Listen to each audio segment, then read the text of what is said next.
Nootade ehk kurnpüüniste püügipõhimõte seisneb veekogu teatud osa noodaga ümberpiiramises ja sealt kala kättesaamiseks veetakse püünis kokku.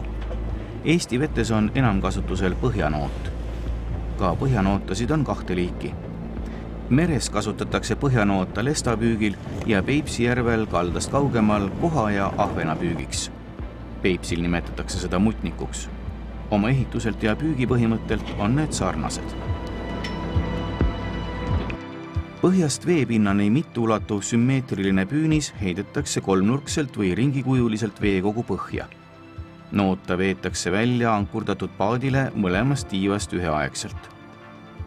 Nooda avamiseks on tiibade ja noodapära suupealne selis varustatud ujukitega. Põhjaselisele on kinnitatud raskused. Veoköiteks kasutatakse jämedat ja rasket köit, mis mööda põhja vedades tõstab üles põhjamuda. Sellega tekib läbipaistmatu mudakardin. Kala hirmutatakse 2 poolt lähenevate kardinatega kitsasse koridori. Viletsa nähtavusega sogases vees satub kala tiibade vahele ja sealt edasi kalakotti.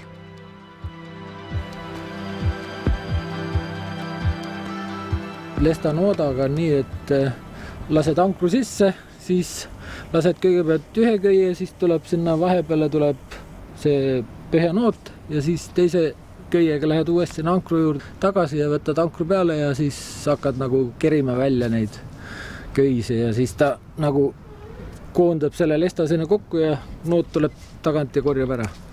Ta haarab üsna suure maa-ala, see mingi ring on 3 kilomeetrit kuskil. No, lesta võib püüda öngega, siis võrguga, põhjanoodaga, traaliga. Ja traalpüügi viga on see, et sa ei tea, kas seal all on sul kala või ei ole kala või. Aga siin tõmbad selle tunnikese seda köit ja sul on kohe teada, kas seal on mõtet veel püüda või pole mõtet püüda. Valid uue koha või lähed koju ära. No ega ma sunniviisiliselt ei käi, ütleme nii, et jälle see on ikkagi kutsumus või hobi ja töö on koos.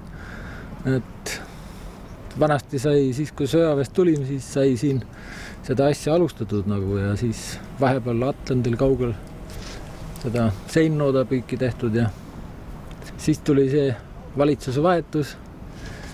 Vene riik sai läbi ja sai need laevad ostetud ja pangalaenudega. No jah, alguses oli jälle neid rohkem, ütleme nii, aga siis läks see asi nagu nihu ja siis sai ainult ühega edasi mindud nagu. Kala oli ka vähe ja nüüd. Aga nüüd praegult on jälle normaalne, nii ta käib. Kalur loodab iga aasta. Nüüd kala tuli tagasi, nüüd on jälle meel hea ja ega see käibki nii, et üles alla kogu aeg, et kellegel on kusagil parem ja kellegel on kehvem ja